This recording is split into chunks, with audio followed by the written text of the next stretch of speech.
რაცაც უყურებთ იკარგება, არა ის ჩარჩო კი ჩანს აი ეს.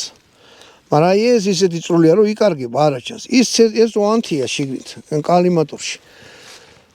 საერთოდ აკარგავს, ძალიან რთულია რომ გაიგო სად არის, აი თვითონაც ესეც რომ გამორთო და გავიხედო, ხო? თითქმის არა ჩანს.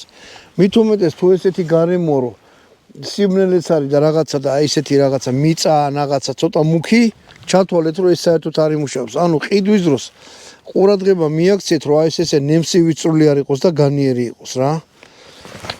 ანუ თავიდან შეიძლება ყურადღება არ მიაქციოთ, მაგრამ მე რომ დაიტანჯებით, მიხვდებით რომ ეგ აგაქვთ საყიდელი და გამოსაცვლელი. მუშაობს ეს ჰორიზონტალურად და ვერტიკალურად, წინა სამიზნე, უკანა სამიზნე, ანუ შეგიძლიათ გაასწოროთ. სამიზნე არის დიოპტრული, ერთი პატარა ნახრეტი აქვს, მეორე დიდი ნახრეტი. არ გჭირდებათ ამას ჩამოკეცავთ. ეს უშა უყენია. კიდე რა არის? აქაც ეგეთი იაღლის ვეძახი ამას, იმიტომ რომ ორივე თითი უნდა ჩაყოთ ამაში, რომ გადმოტენოთ საკმაოდ რთულად გადმოდის, ესე ადვილად არ იმაშვრება.